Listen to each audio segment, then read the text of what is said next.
Hello, this is Tom Collier. We're here with, on our channel in town, WHPA. We're getting ready to start a historic trip down the way to establishing a Vietnam memorial here in Hubbardston. We're here today to introduce you to the Hubbardston Historic Vietnam Memorial Committee, and I'd like to start by introducing our chairman, and he's sitting next to me. This is Bill Shea, and he's also a businessman here in town. And Bill, I'll turn it over to you. Well, thank you very much. I live on the Morgan Farm, been in town for just a few years. I'm kind of a newbie, 1973, and I'm very pleased and excited to tell everybody about this project that we have that initiated with our town administrator, who is a dedicated veteran and is currently on deployment. Before he left, he planted the seed, sort of the genesis of this whole concept, and that is to honor our Vietnam veterans with an appropriate memorial. And it was Ryan's idea to have a very comprehensive committee. And so the town charter calls for committees of 5, but he wanted 7 people. The composition of the group is very energetic, and we've had people step up to volunteer to take some of the important roles and positions that are necessary to get this going, including Tom, who is a very honorable Vietnam veteran, 3 tours in Vietnam. We have Steve Meager, who is also in-country Vietnam veteran. Bill Whitcomb, who has volunteered to serve as our treasurer. He is also a Vietnam veteran. Dolores Ordway, who is going to serve as our secretary. Sarah is our Veterans Service Officer, and she is a vital member of our committee. We also have Ed Blanchard, who will be very active in a role of getting the necessary components and providing us with quotes so that this journey of 1,000 miles can be accomplished. This is a topic that is very near and dear to all of our hearts. So we're ready now, I think, to start taking the first step in this 1,000-mile journey. We've had 2 virtual meetings and 1 informal meeting. I also met with the Board of Selectmen on the 29th of March to seek out their permission to locate this memorial, on the common ground, and that is right in front of the Federated Church. And I had the opportunity to speak with the selectmen and give them a little bit of background. And that background is that Hubbardston has always answered the call. Going back to the Civil War, Hubbardston was extremely involved. In fact, having read the history books, I'm a retired history teacher, I was amazed to find out that there were actually 120 volunteers from a town of 1,500 people or less in the 1860 census. We sent off 120 young men to serve as volunteers. Of course, we didn't quite make the quota that was established, and so others were drafted. It was also shocking to find out that we lost 44 men in the Civil War. 1/3 of the young men who left their families, their farms, their livelihood to go off to a place unknown. Most of them probably hadn't traveled more than 50 miles away from their home. And here they were serving our country. And we had 44 casualties. It was immediately after the war that the town decided that there should be some memorial to honor these men. That didn't happen until 1885. But the town has always answered the call. In addition to that, we have 2 beautiful memorials on the common. One is for the Spanish-American War, and one is for World War I. In the Spanish-American War, we had 8 men that served from Hubbardston and none that lost their lives. But in World War I, we had 41 that served in the armed forces, including 7 merchant marines, and we did have 3 members from our town that were killed. The town took the time to honor them by putting up a memorial. World War II, the town was extremely active, incredibly patriotic. We had 144 men go off to serve our country, and 10 of those did not return.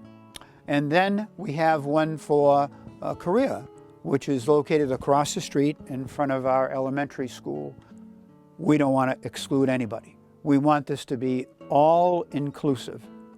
And so Sarah has a roster, and that roster identifies over 80 men and women who served during the Vietnam era conflict. And Steve Meager, he provided with a list of 35 names that he was aware of, and at least 14 of these members served in country. And we know there are more. The exact definition of a Vietnam veteran is as follows. And let me read that because I want to be sure. According to the United States of America, Vietnam Veterans Commemoration, the term Vietnam veteran describes those who have served on active duty in the United States Armed Forces at any time during the period of November the 1st, 1955 until May the 15th, 1975, regardless of duty location. We'll be asking for verification. That verification is something that every veteran has or has access to, and that is his or her DD-214. We'll be doing an enormous amount of outreach, and this program and subsequent programs will certainly help in that, because we want to reach out, identify, verify, and include. This is very important to us. Many, many years have passed since that conflict is over. So it's definitely time. That's a great background. Now, as we're off on this thing, the next question is, what do we want you to do? We are going to be looking for donations. We do not plan to ask the town for any funding. We have a plan to try to get that done. We think that we have a goal of what did we figure? $30,000? $30,000. $30,000, and we're looking at a couple of different designs, and we have not really put that to bed yet, I don't believe. We're in a trot. We're not just pulling along here. I know that this morning, 2 of our members are down opening an account, a bank account, so we can have a place to put the money. We've also got, one of them is looking at a grant that is available, but we're on a short deadline to try to get that done. The big thing that I worry about is, as a veteran, is that we have a lot that I've even had one in town who said he didn't want to have his name on the thing, and you know, it's a scar that a lot of us wore. I was there 3 times. I didn't come home with that scar, and I just consider myself very, very lucky. It's just a matter of not being welcomed at home, and so our motto on that thing is going to be welcome home. You bet. To expand on what Tom has said, we have 2 definite ways that we hope to be able to raise money. We're putting together a GoFundMe, and that's the reason for the bank account. And I can tell you that every penny of the funds that are collected will be designated for our completion of our project. The way that we're going to announce and to outreach with a GoFundMe is going to be through a Facebook page. The Facebook page is going to be called Hubbardston, Mass. Vietnam Veterans Memorial. Tom, you told me when you were looking to raise some funds for Memorial Day, you did a little article in the Worcester paper, and what happened? I had money poured in. I mean, it was the town was in a little bad shape financially that year, and so I said, well, I'll raise the money for the Memorial Day, and you know, we raised almost twice as much money as we had in our budget. The interesting one was that a 90-year-old woman who lived on the Cape, who had been born in Hubbardston, but her whole life had lived on the Cape, sent me a check for $100. How about that? It was amazing. Yeah. The second way, as Tom indicated, that we're going to raise funds for this is Sarah Wyman, once again, because she's always digging found out that there's a grant offered by the state with matching funds up to $20,000. And this is all part of the journey of 1,000 miles. You have goals along the way. So looking ahead to what we have in mind, we have determined as a committee that our goal is going to be to have the funding and the design in place by Veterans Day 2021. And it is our intent and our goal, and we will make our goal, to have our monument dedicated by Memorial Day 2022. The two other memorials that we have from the Pan Am War and World War I, those measure approximately 9.5 feet long by approximately 5 feet high, and that is in relationship to our town zoning bylaws. Well, the one more question I would have to wrap it up is, exactly where is it going to be and how would we know where to look? Sarah Wyman, once again, has offered to put together a sign. And I think that that is a wonderful way of introducing the concept. And that will be a temporary sign which will be on the common, visible from the road, and introduce what we're looking to do.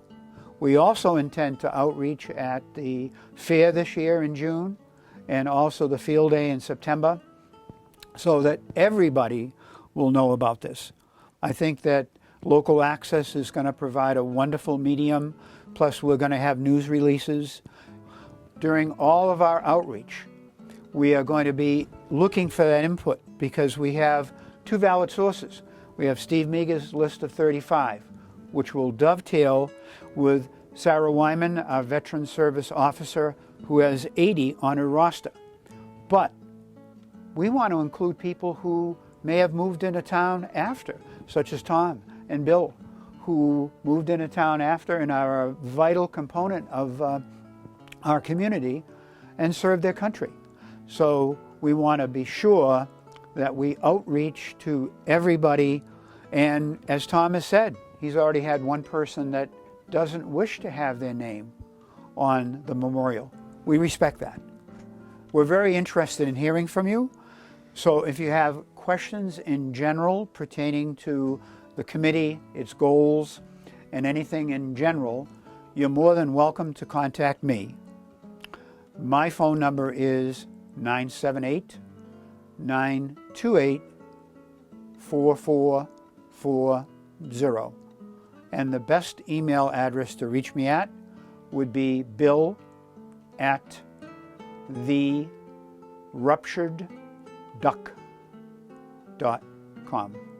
If you think you're eligible to be part of the actual memorial, which we're very interested in hearing, and any questions that pertain to veteran status or the like, we'd like you to contact Sarah Wyman, who once again is our Hubbardston's Veterans Service Officer.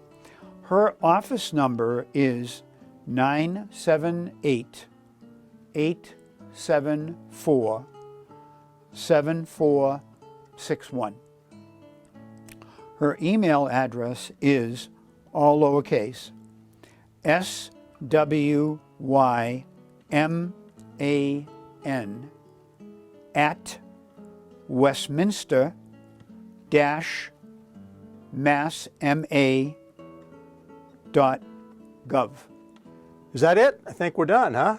I think we're off to that good start on our journey of 1,000 miles, and I look forward to having other opportunities to chat with you as we head down the highway. All right, great. Thank you very much. You're entirely welcome.